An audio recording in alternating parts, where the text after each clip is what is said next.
আসসালামু আলাইকুম ওয়া রাহমাতুল্লাহি ওয়া বারাকাতুহু। সাল্লাল্লাহু আলা নবিয়িল উম্মি ওয়া আলিহি ওয়া সাল্লাল্লাহু আলাইহি ওয়া সাল্লামা সালাতাও ওয়া সালামান আলাইকা ইয়া রাসূলুল্লাহ। সম্মানিত ইমানদার মুমিন মুসলমান ভাই ও বোনেরা, তদবির দুনিয়া চ্যানেলে আপনাদেরকে স্বাগত জানাচ্ছি। আমি মোহাম্মদ রজব আলী। আজ আপনাদেরকে জানাবো ছোট বাচ্চাদের জিনের আসর হলে তা দূর করার তদবির সম্পর্কে। অর্থাৎ যদি ছোট কোনো বাচ্চাকে জিনে আসর করে থাকে তাহলে কিভাবে ওই জিনটাকে তাড়িয়ে দেবেন সে সম্পর্কে আজ আপনাদেরকে জানাবো। তবে তার আগে বলে রাখি, আপনি যদি আজ প্রথম আমার চ্যানেলটি দেখে থাকেন তাহলে চ্যানেলটিকে সাবস্ক্রাইব করে দিন, পাশে থাকা বেল আইকনটি বাজিয়ে দিন এবং অল সিলেক্ট করে দিন। আর ইতিমধ্যে যারা আমার চ্যানেলটি সাবস্ক্রাইব করেছেন আপনাদেরকে জানাই অসংখ্য অসংখ্য ধন্যবাদ। তো সম্মানিত ইমানদার মুমিন মুসলমান ভাই বোনেরা, চলুন আমরা মূল আলোচনায় ফিরে যাই। ছোট সুন্দর বাচ্চাদের প্রতি মানুষের যেমন নজর পড়ে, ঠিক তেমনিভাবে জিনপুরেরও নজর পড়ে থাকে। এই নজরের ফলে ছোট বাচ্চারা তাদের তেজ সহ করতে না পেরে বেহুশ হয়ে যায়।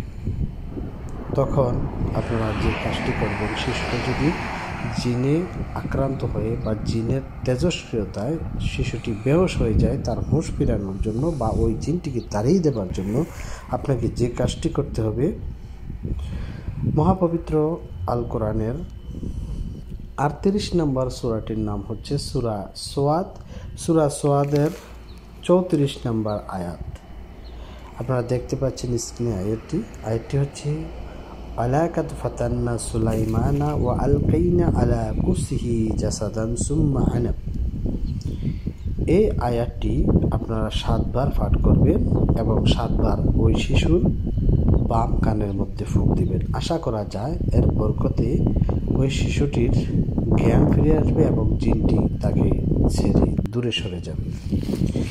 এমতো অবস্থায় যদি আপনি এই তদবির করার পরও যদি তার জ্ঞান না ফিরে আসে, তাহলে আপনাকে যে কাজটি করতে হবে, সূরা ফাতিহা একবার, সূরা ফালাক একবার, সূরা নাস একবার, 3 বার আয়াতুল কুরসি পাঠ করে ওই রোগীর ওই শিশু বাচ্চাটির শরীরের মধ্যে দম করবেন বা ফু দিবেন।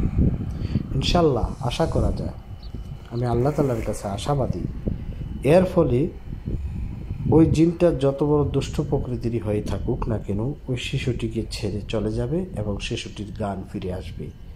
এই তদবির করার পরেও যদি দেখেন যে শিশুর জ্ঞান ফিরে না আসছে, তখন বুঝে নেবেন যে শিশুটির শারীরিক সমস্যা, শারীরিক রোগ হয়েছে, তখন তাকে ডাক্তার দেখাতে হবে। তবে জিনের আসরের কারণে বাচ্চাটি যদি বেহুশ হয়ে থাকে, এই দুটি তদবির করার সঙ্গে সঙ্গে ওই শিশুটির জ্ঞান ফিরে আসবেই আসবে ইনশাআল্লাহ। তো এই ছিল আজকের মতন। পরবর্তী সময়ে নতুন কোনো বিষয় নিয়ে আসবো। সে পর্যন্ত ভালো থাকুন, সুস্থ থাকুন। আসসালামু আলাইকুম ওয়া রাহমাতুল্লাহি ওয়া বারাকাতুহু।